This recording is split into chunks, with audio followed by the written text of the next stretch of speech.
After 2 days of being on completely different pages, the director sent me home. He told me that the camp has a specific standard for its staff and that I didn't meet those standards. I was not good enough to work at this camp.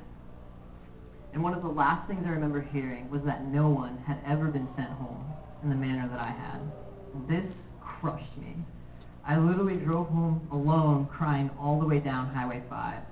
I constantly prayed that God would change their hearts, the hearts of the leaders of the camp, that they would see things differently and selfishly see things my way. I felt so weak and so useless. I gave myself and my summer to these students who I'd never get to see. I wasn't good enough to serve at this camp, and it was a terrible feeling. I got fired from volunteering. Those words sank into my psyche again and again. I'm not good enough to volunteer at a Christian camp.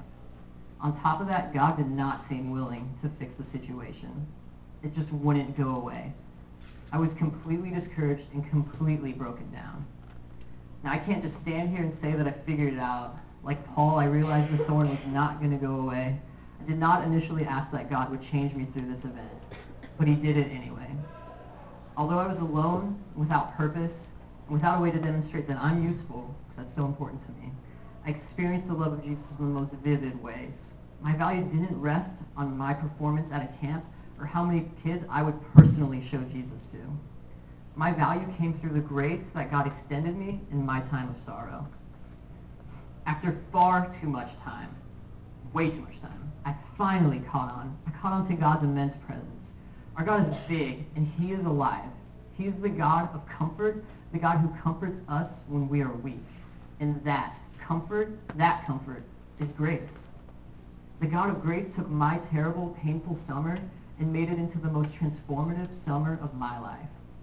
In my thorn, a thorn that I could do nothing about, a thorn that would not go away, I was humbled because I am replaceable, and I am not in control, and I am not as awesome, credible, or observationally good as I ever thought.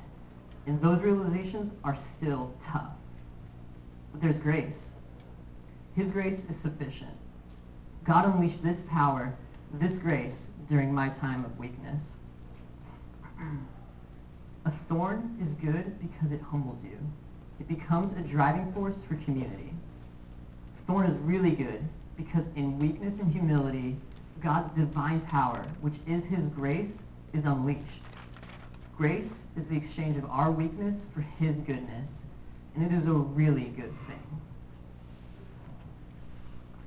If you've been listening so far, then this message might raise a question.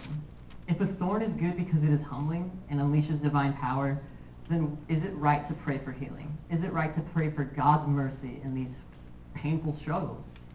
And the answer is yes. We can and should pray for healing.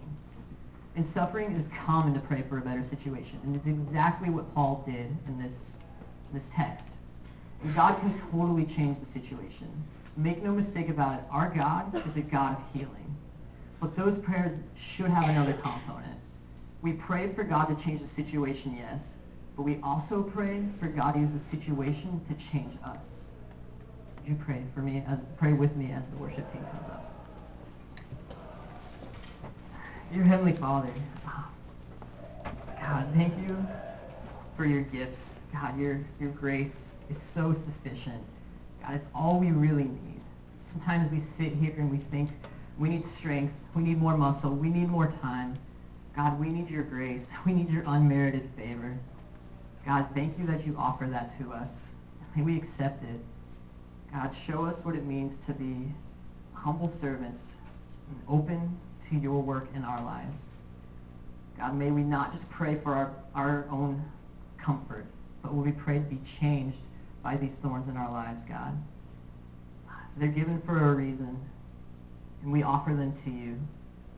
God, may we just accept your grace each and every day. In your name.